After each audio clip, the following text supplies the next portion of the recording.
That little boy managed to figure out alien technology. You know, a lot of experts say that being on the spectrum isn't really a disorder.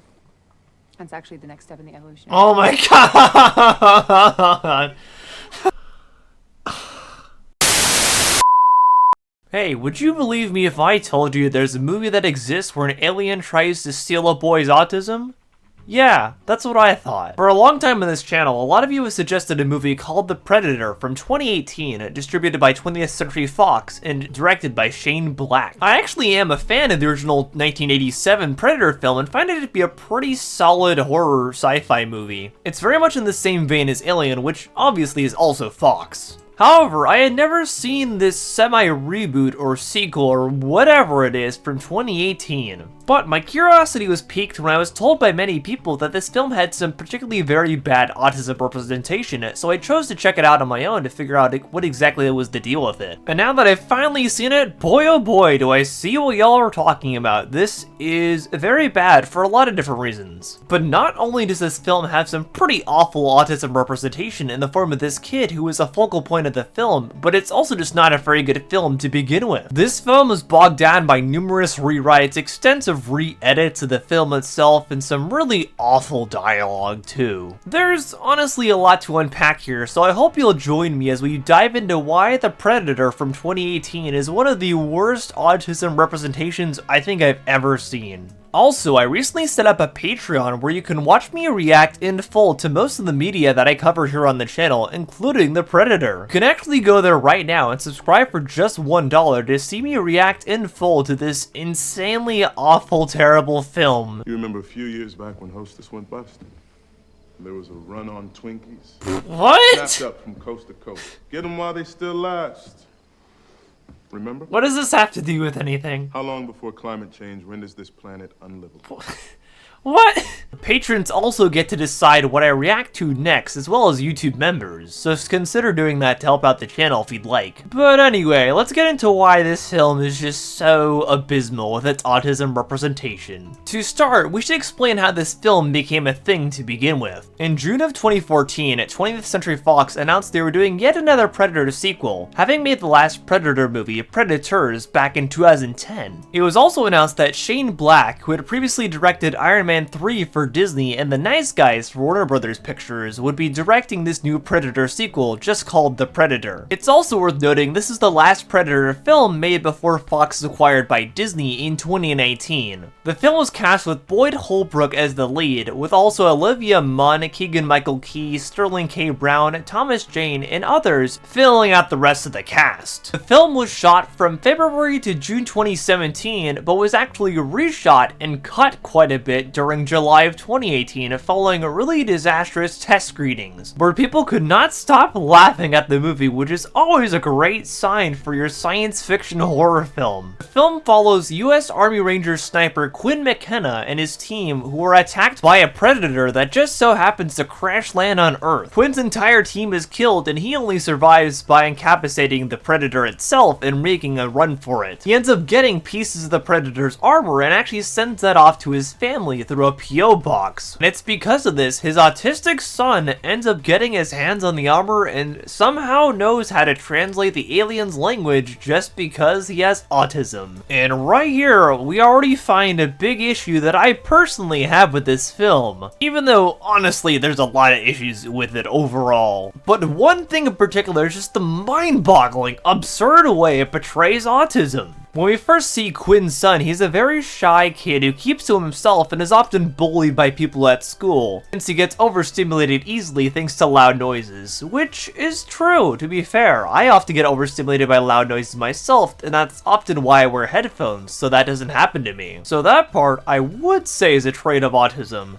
However, autism does not give you some magical gift that allows you to translate alien languages. This is just absurd and honestly leans into a lot of just really unrealistic stereotypes, just like something like The Good Doctor does. Like when Sean magically has the solution to a surgery problem because he has autism. Although here, I'd argue this is even worse because this is even something earthly related. This is something totally alien that this kid is somehow managing to figure out all on his own. It's incredibly absurd to see in the first place. And honestly, what makes me even more upset about it is that this kid is not even really a character as much as a tool. In fact, the only reason he even exists in this film is basically as an object that the Predator wants to take back to his homeworld to extract his spinal fluid to become smarter by taking his autism powers. No, I am not making that up. This is real. Not only is this all just really stupid, to be honest, it also is just automatically a really bad representation of autism, because this kid is not a character.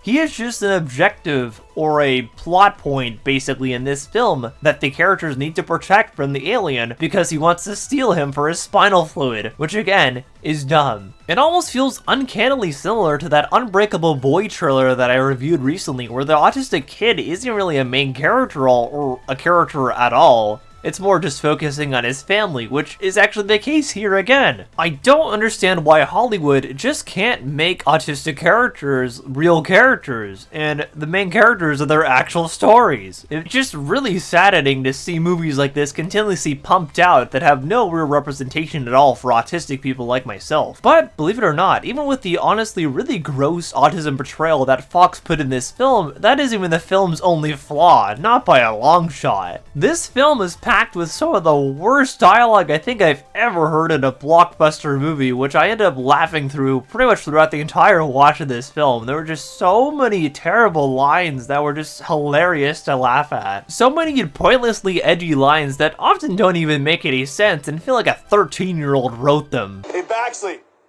if your mom's vagina were a video game, it'd be rated E for everyone. Oh, brother, this guy stinks! Another major flaw of the film, in my opinion, is actually the fact that the Predators are shown right away and there's no mysterious element about them at all. In the original Predator film, you didn't really see the Predator at all until the very end, which kind of made it very suspenseful and honestly was really smart on the filmmaker's part.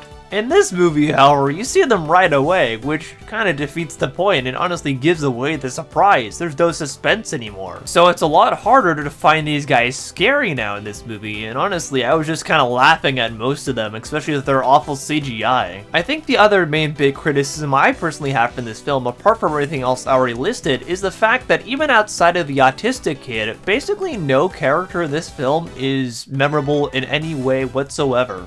Quinn, who is supposed to be our lead and main protagonist, is just so bland and has really nothing going for him at all. He's such a whatever character, and there's literally no reason to root for him throughout this entire film. He's a total jerk. He has no real motivation to do anything except for trying to prove that aliens exist, and that's kind of it. Like, that's his sole motivation throughout the entire film. The entire group of insane people that he teams up with on the prison bus are just so obnoxious, and honestly, all of them really suck in my opinion, and all of them are super forgettable. The only ones I really remember are the awful Keegan-Michael Key character, who I remember because his jokes were really unfunny and he was just super annoying, and also the Tourette's guy.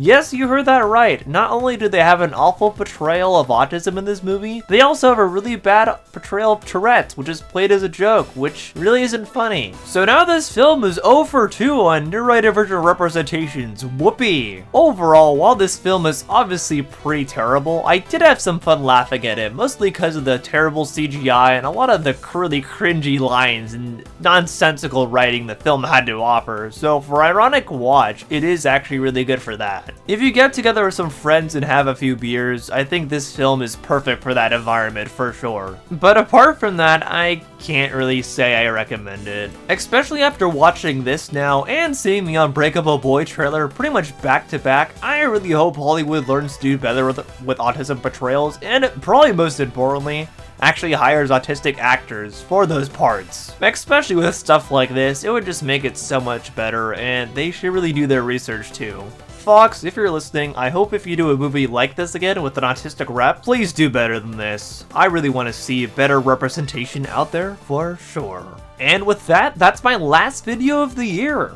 Honestly, I think 2024 was a pretty big year for me personally, not just as a creator, but also just growing on a personal level too. I feel like my videos have reached the exact kind of audience I want, a lot of fellow autistic people, which really makes me happy. And I am super glad this message is getting out there to so many people that might not know about it otherwise. Both neurotypical people and neurodivergent people alike have found my channel, and that makes me really happy. I think for once, I'm going into the new year with a lot of newfound confidence. I am really looking forward to what we do in 2025. I already have a few different video ideas planned, like I want to do a video on Kingdom Hearts, since I played all those games for the first time in 2024. I definitely want to do more Ace Attorney content, because I love Ace Attorney, of course. And I definitely want to push out more content talking about Disney animation, like early weird niche Disney ABC stuff as well. And I also want to do more videos talking about film tropes like I used to on this channel when I started it out. Regardless of anything, you can always expect more autism videos from me too, and I'm looking forward to what we do together in 2025. Thanks for your support, y'all. It's definitely meant a lot. Hey, thanks for watching. If you liked this video, give it a like. If you didn't like it, give it a like anyway. If you want to check out all my socials down below, you can see all those down there. And if you want to join my Discord too, where you can communicate with me and others offline, that should be linked down below. And if you want to check out my letterbox, that is linked down below as well. That's where I review movies, oftentimes movies or shows I won't review here on YouTube. So you can check that out too if you want extra content from me. But for now, I've been Noah the Otter, and I'll see you on the otter side. Bye!